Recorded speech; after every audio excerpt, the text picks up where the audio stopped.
समझने ही नहीं देती सियासत हमको सच्चाई। कभी चेहरा नहीं मिलता तो कभी आईना नहीं मिलता। आज भारत की राजनीति की स्थिति भी कुछ ऐसी ही है। कभी हमें अच्छी सरकारें नहीं मिलती तो कभी हमें अच्छा विपक्ष नहीं मिलता। आप देख रहे हैं सियासत मेरे यानी प्रतीक के साथ। शॉकवेव नेटवर्क पर आपका स्वागत है।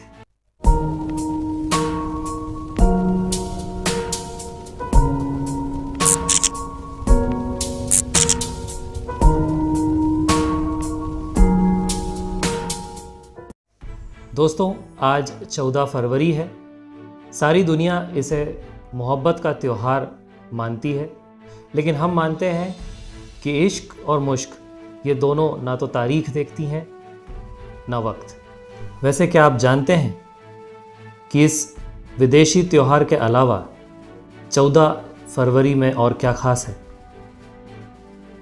भारत की पूर्व विदेश मंत्री, जी हाँ, आज स्वर्गीय सुषमा स्वराज जी की 69वीं जयंती है।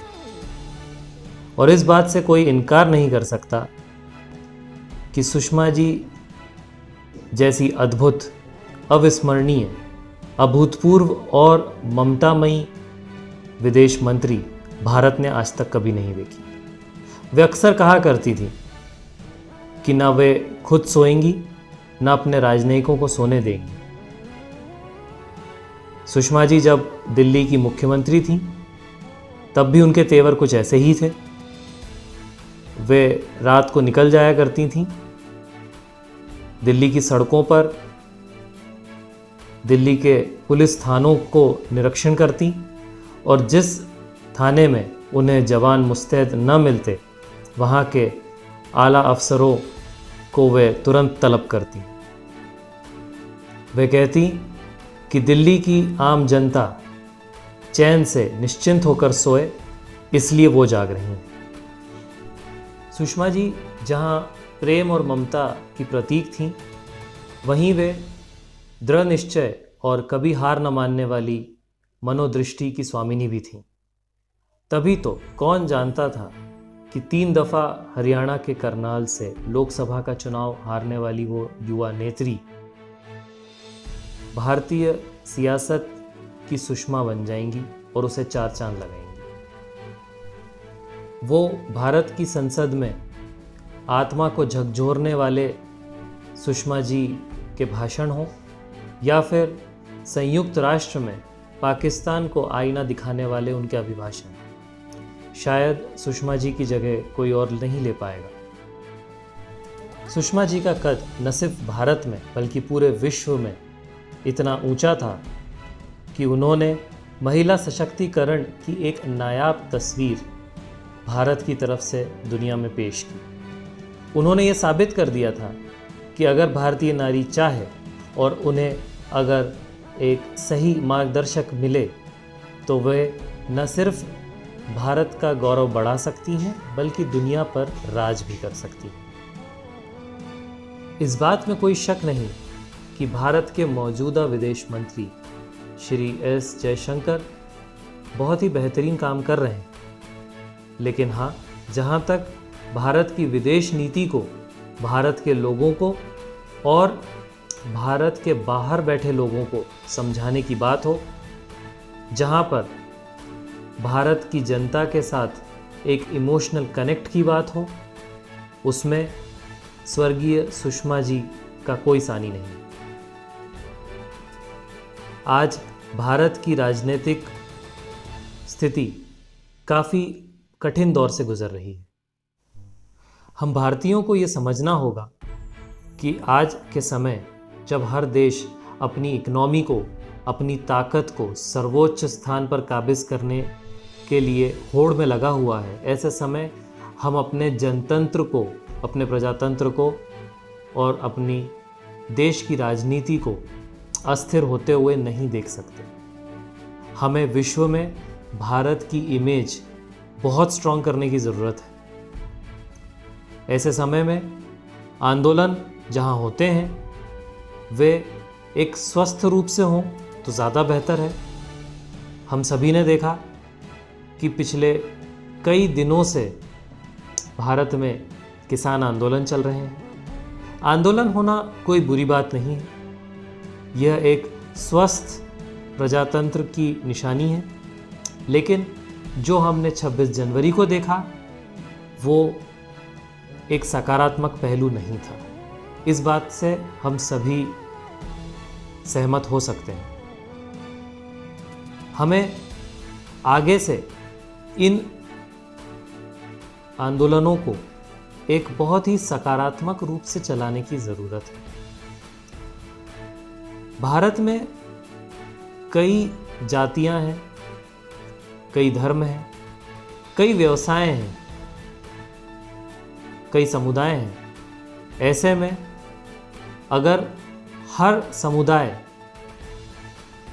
इसी तरह से आंदोलन करेगा और इसी तरह से आंदोलनों को एक आक्रामक रवैया इख्तियार करवाएगा तो आगे चल के इससे भारत की छवि को पूरे विश्व में धक्का लग सकता है। आज हमारे कुछ विरोधी देश इसी घात में लगे हुए हैं कि कब कब हमारे देश में अस्थिरता आए और कब वो इसको विश्व पटल पर हाईलाइट करें। किसानों की अपनी मांगे हैं, सरकार उनसे नियमित रूप से बातें भी कर रही है। कहीं कुछ समस्याएं हैं, कुछ दिक्कतें हैं, उसके लिए बातचीत का रास्ता सबसे बेहतर है। लेकिन आज इस समय जो चल रहा है वह ठीक नहीं है। भारत की राजधानी को कई जगहों से, कई बॉर्डर्स से ब्लॉक करके रखना, टोल प्लाजा को ब्लॉक करना। 26 जनवरी को लाल किले पर हमने जो भी कुछ देखा, उस तरह की दृश्यावली हमारे देश की छवि को धक्का पहुंचाती है।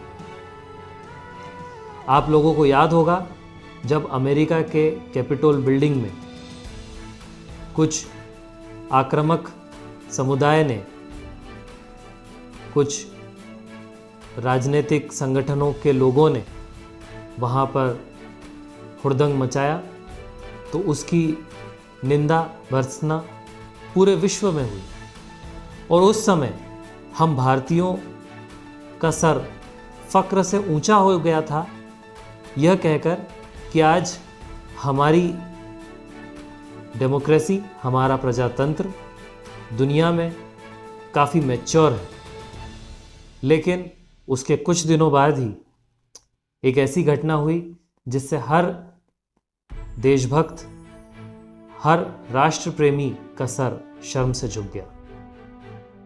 हमें ये समझना होगा कि आज हम पाकिस्तान और चाइना जैसे देशों के अगेंस्ट तभी खड़े हो सकते हैं, वहाँ पर हो रहे मानव अधिकार के उल्लंघन पर हम तभी उंगली उठा सकते हैं जब हमारे देश की स्थिति, हमारे देश की राजनीति स्थिर हो। अगर हमारे देश में आंदोलन इसी तरह से चलते रहे तो शायद हम चाइना के हांगकांग में हो रहे आंदोलनों को या फिर पाकिस्तान में बलूचिस्तान में हो रहे आंदोलनों को उंगली नहीं उठा पाएंगे। हमारी अपनी अपनी मांगे हो सकती हैं, हम कई अलग अलग व्यवसाय से जुड़े हो सकते हैं। हर व्यवसाय के लोगों की, हर धर्म के लोगों की और हर जाति के लोगों की भी अपनी अपनी मांगे हो सकती हैं, लेकिन इन मांगों को सरकार तक एक सकारात्मक रूप से पहुंचाना यह हमारी जिम्मेदारी है। हमें इन आंदोलनों को इस तरीके से रखना है कि जिससे हम अपनी बात सरकार तक एक बेहतर तरीके से पहुंचा सकें और साथ ही हमारे देश की एक गलत छवि भी बाहर ना जाए। यह बात आप सभी लोगों को याद होगी कि किस तरह से एक बार पहले भी दिल्ली कई तरह के आंदोलनों को देखती आई है। इससे पहले हमने शाहीन बाग का आंदोलन भी देखा था। हम अक्सर ये देख रहे हैं कि सरकार अब जो भी कुछ नियम या कानून लाती है उस पर कोई ना कोई संगठन या कोई ना कोई समुदाय या कोई ना कोई ग्रुप उसके ऊपर विरोध जाहिर करता है। लेकिन ये कैसे हो सकता है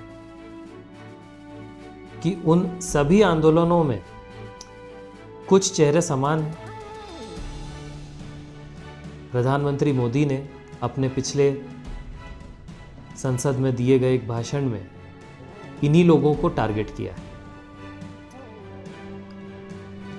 कि क्यों हर आंदोलनों में कुछ चेहरे हर बार दिखते हैं। क्या यही लोग किसान भी हैं? क्या यही लोग सीए के विरोध में भी खड़े हैं? या जहां भी जो भी आंदोलन होगा, जो भी विरोध प्रदर्शन होगा, उसमें ये खड़े रहेंगे? क्या इनके अपने कोई मुद्दे नहीं हैं? हमें ये समझना होगा कि इन आंदोलनों को कौन है जो इस तरह से भटका रहा है। ऐसे आंदोलन जहां पर सरकार को अपनी बात पहुंचाने की बजाय एक हुड़दंग का चेहरा दिया जाता रहे, वह देश की छवि के लिए घातक है। हम सियासत में ऐसे कई और मुद्दों को भी छुएंगे, उन्हें समझेंगे। आप हमसे जुड़िए। आज के इस कार्यक्रम में इन बातों पर आपके क्या विचार हैं, आपकी क्या राय है, या आप हमें YouTube पर, Facebook पर और Instagram पर हमसे जुड़कर हमें बता सकते हैं। और आपको क्या लगता है कि क्या आज भारत में जो आंदोलन हो रहे हैं, क्या वो सही तरीके से हो रहे हैं?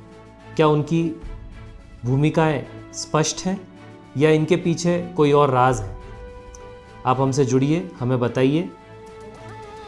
हम आपके इन सभी विचारों को अपने अगले कार्यक्रम में रखेंगे और साथ ही हमें सुझाव दीजिए कि आने वाले एपिसोड्स में हम और किन मुद्दों पर बात करना चाहेंगे। आप जुड़े रहिए शॉकवेव नेटवर्क के साथ, देखते रहिए सियासत मेरे यानी प्रतीक के साथ। धन्यवाद।